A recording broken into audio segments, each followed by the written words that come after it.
Selamat datang saudara-saudari. Hari ini kita mau mendengar Yeremia bab keempat. Panggilan untuk bertaubat. Mari kita bermula. Tuhan berfirman, umat Israel, jika kamu mahu kembali, maka kembalilah kepada aku. Jika kamu setia kepada aku dan membuang berhala yang aku benci, kamu boleh bersumpah demi nama aku. Kemudian, semua bangsa akan meminta aku memberkati mereka dan mereka akan memuji aku. Ya. Tuhan berfirman dan berkata, kalau kamu kembali, kamu mesti membuang berhala. Dan selepas itu berkat akan diterima. Ini adalah dalam ayat 1 dan 2. Bila orang yang menyembah berhala yang lain menengok perbuatan Tuhan, mereka juga mahu mengikut Tuhan ini. Kerana dalam ayat 2 dia berkata, semua bangsa akan meminta Tuhan memberkati mereka dan mereka akan memuji Tuhan. Mengapa? Bila mereka melihat umat Israel kembali bertaubat, membuang berhala dan menerima berkat dari Tuhan. Ini adalah yang Tuhan mahu. Okey? Dalam ayat 3. Tuhan berfirman kepada penduduk-penduduk Yahuda dan Yerusalem, bajaklah tanah kamu yang belum dibajak. Jangan tabur benih antara tumbuhan berduri. Peganglah perjanjian kamu dengan aku. Tuhan kamu khaskanlah diri kamu untuk aku. Hai penduduk Yahuda dan Yerusalem. Jika tidak, kemukaan aku akan membakar seperti api yang tidak dapat dipadamkan oleh sesiapa pun kerana segala perbuatan kamu yang jahat. Ya. Manusia selalu membuat jahat sampai kejahatan itu akan menimpa diri sendiri. Ya. Ini berlaku kepada bangsa Israel. Yahuda diancam dengan penyerbuan. Ayat 5. Tiuplah trompet di seluruh negeri.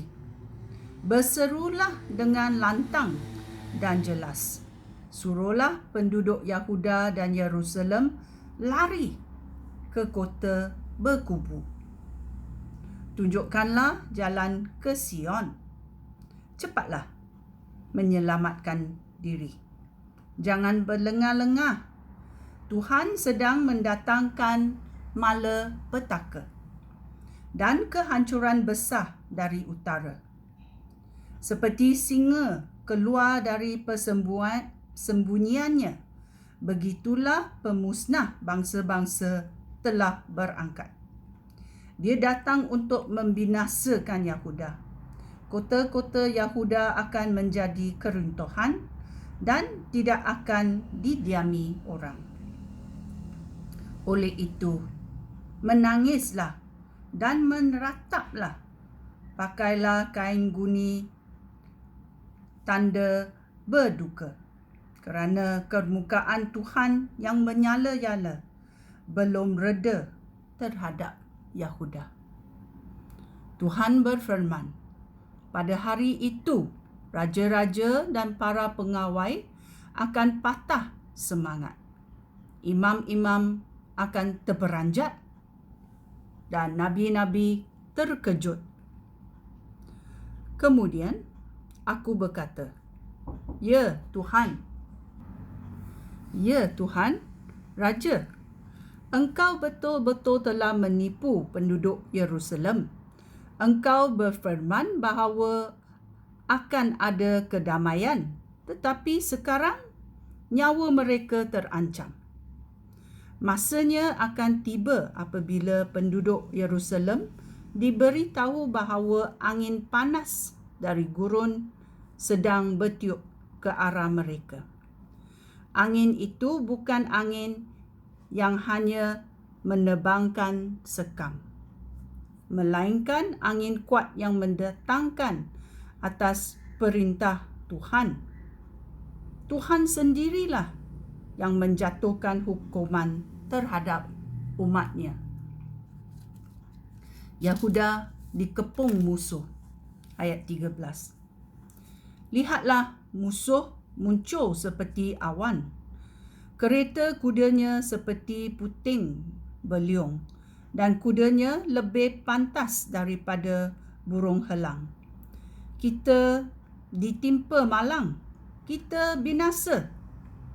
Hai Yerusalem, bersihkanlah hati kamu daripada segala kejahatan, supaya engkau diselamatkan. Sampai bilakah engkau memikirkan perkara jahat? Para utusan dari kota Dan serta perbukitan Efraim datang untuk mengumumkan berita buruk. Mereka memberikan amaran kepada bangsa dan memberi tahu penduduk Yerusalem bahawa musuh sedang datang dari negeri yang jauh. Musuh akan memekik untuk menentang kota-kota Yahuda dan mengepung Yerusalem seperti orang mengawal ladang. Semua perkara itu berlaku kerana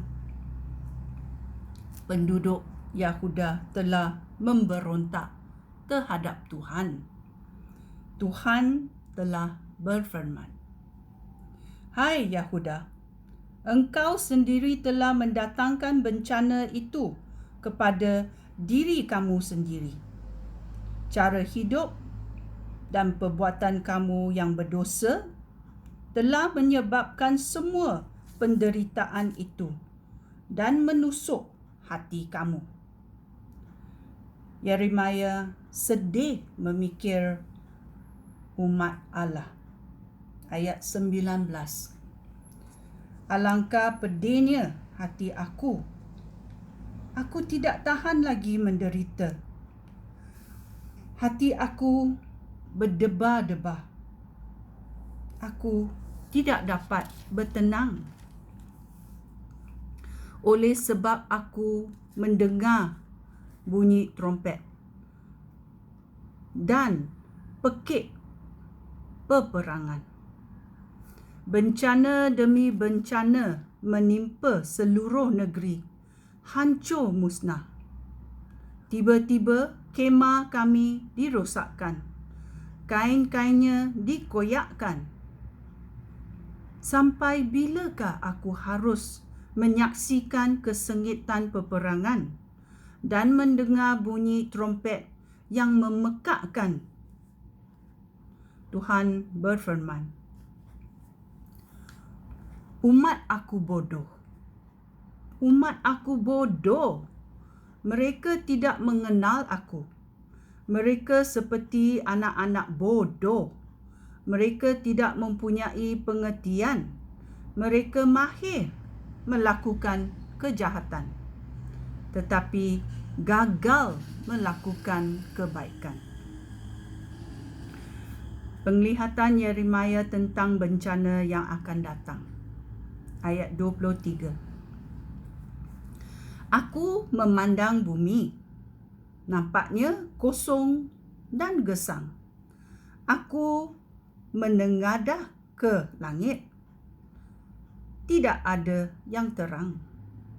Aku memandang gunung-gunung, semuanya bergoncang, dan bukit-bukit bergoyang.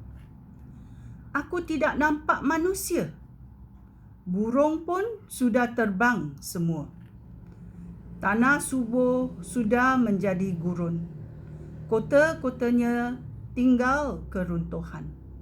Kerana Tuhan sangat murka.